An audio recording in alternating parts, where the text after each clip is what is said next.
कृष्ण भगवान नहीं है। ऐसा कौन बोला? जो है तो सनातनी, लेकिन सनातन के जो देवी देवता है उनके बारे में ऐसा बोलते हैं। तो वो क्या बोलते हैं कि कृष्ण भगवान नहीं? कृष्ण भगवान नहीं है। क्या बोलते हैं फिर कृष्ण को? पांच पांडव ने समझो के पूजा की तो क्या वो भगवान हो गए? नहीं, अच्छा बताओ, वो बोलते हैं कृष्ण भगवान नहीं है तो वो क्या मानते हैं कृष्ण को? बस साधारण मनुष्य है। तो बोले साधारण मनुष्य मानते हो? तो बोले भगवान कृष्ण ने एक उंगली से पहाड़ उठाया था तो उनको बोलना तुम भी उठा दो, हम तुम्हें भी भगवान मान लेंगे। ये एक ही बात नहीं है, और भी है। हाँ, तुमसे बोलना कि यशोदा मैया को बचपन में छोटा सा मुंह खोल के ब्रह्मांड दिखाया, तुम भी दिखा दो। अभी हमारे गुरु जी का मरा हुआ बेटा सांदीपनी जी का भगवान कृष्ण ने जिंदा करके लौटाया था, बोले आप भी जिंदा करके लौटा दो किसी मरे को, हम आपको भी भगवान मान लेंगे। वो जो है उनके भगवान को महाराज कहते हैं, तो बोलते हैं हमारे महाराज के सामने जो त्रिदेव है वो उनके मैनेजर है। किसके सामने? महाराज के सामने। कौन महाराज? वो जो स्वामीनारायण बोलते हैं जिसको। अच्छा, स्वामी नारायण। हाँ, तो वो उनको बोलते हैं त्रिदेव जो है वो हमारे महाराज के मैनेजर है। तो स्वामी नारायण तो स्वयं भगवान नारायण है ना? तो उनका उल्लेख कहाँ पे आता है? देखो ऐसा है, स्वामी नारायण परंपरा जो है वो श्री संप्रदाय की ही एक अलग विचारधारा चली गई। तो वो मानते भगवान नारायण को ही है, पर उन्होंने पूजा पद्धति प्रणाली अपने हिसाब से डेवलप कर ली। लेकिन वो त्रिदेव को तो मानते नहीं ना, माता जी को मानते हैं। अब यही तो सनातन का ह्रास है कि सनातन में रहने वाले लोग अपने वेदों को नहीं मान रहे हैं। देखो, इस धरती पे कोई परंपरा संप्रदाय अपनी जगह सही होगी, पर मूल में सबके वेद हैं। जो वेद को मानता है वो सही है, जो वेद को नहीं मानता वो गलत है। तो वेद तो मूल है, वेद पंचदेव को मानता है। वो कहते हैं माता जी तो तुच्छ है, उसका फोटो जो है मंदिर में नहीं रखने का, मंदिर से बाहर। तो बोले नारायण की पत्नी माता जी ही तो है, पांव दबाती हैं। लेकिन वो नहीं मानते ना। तो किसी के उल्लू नहीं मानता सूर्य को, तो क्या ना मानने से सूर्य की सत्ता नष्ट हो जाएगी? वो तो उल्लू का दोष है कि उससे सूर्य नजर नहीं आता। वो संप्रदाय के जो पुस्तक है ना उसमें ऐसा लिखा है कि माता जी जो है तुच्छ तुच्छ शब्द लिखा हुआ है। तो अब ये देखो तुच्छ क्यों लिखा है ये तो वो जाने, पर ऐसा है कि लक्ष्मी जो है भगवान की पत्नी है। ठीक है। अब पत्नी को तुच्छ कहना समझदारी नहीं है, ये विचारधाराएं सही नहीं है यदि तुच्छ कहा जाता है तो। और हम तो यही कहेंगे कि वेद को प्रमाण मानना चाहिए, व्यक्ति को प्रमाण नहीं। तो ऐसे जो साधु होते हैं, संत, उनको क्या बोले? साधु बोले, संत बोले, क्या बोले? जो वेद को ना माने वो साधु नहीं हो सकते। ओके, ब्रह्मा जी के यद्यपि शुद्धम वेद विरुद्धम ना करणीयम ना करणीयम। भले कैसे भी हो, कोई जो वेद को नहीं मानता, जो पुराणों को नहीं मानता, जो हरि और हर को नहीं मानता, वो साधु नहीं हो सकता।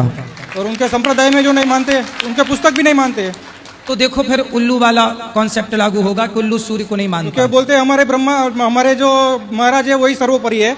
नहीं, भगवान नारायण सर्वोपरि हैं, इसमें कोई नकार नहीं है, कोई नकार नहीं रहा है। लेकिन नारायण की पत्नी लक्ष्मी है, उन्हें तो हम लोग मानते हैं। नारायण को नहीं मानते, वो तो स्वामी नारायण को मानते हैं। तो नारायण को नहीं मानते हैं, नारायण को नहीं मानते।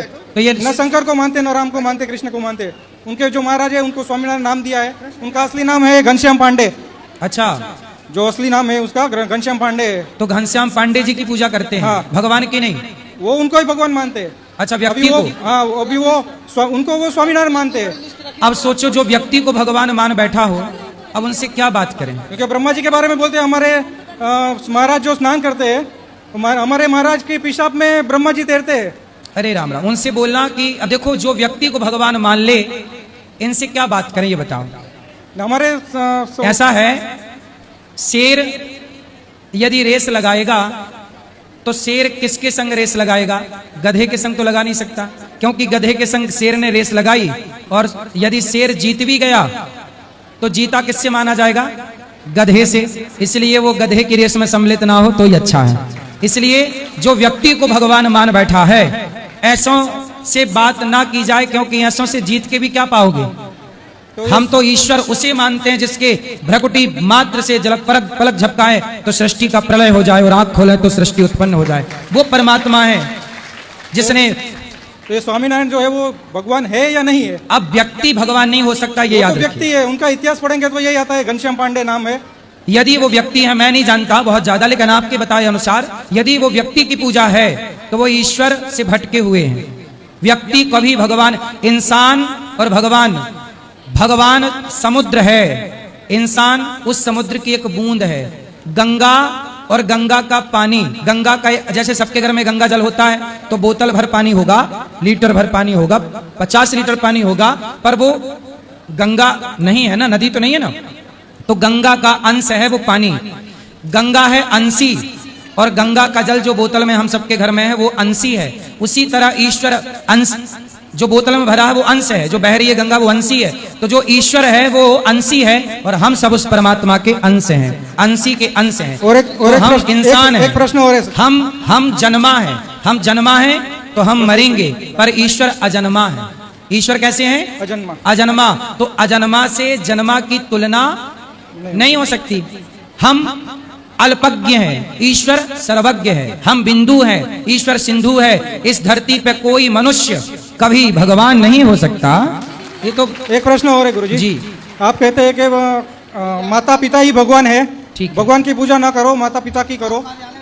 तो जो विरक्त संत होते हैं वो माता पिता को छोड़ के क्यों भगवान की भक्ति करते हैं? ऐसा है, विरक्त संत माँ बाप को छोड़ते नहीं हैं। माँ बाप को संत होकर भी वो माँ बाप की सेवा कर सकते हैं, लेकिन करते नहीं ना, वो तो घर छोड़ के चले जाते हैं। भले घर छोड़ के चले गए पर वो जहाँ है, कोई भी साधु सन्यासी जहाँ है वहाँ अपनी माँ को रखकर वो सेवा कर सकता है।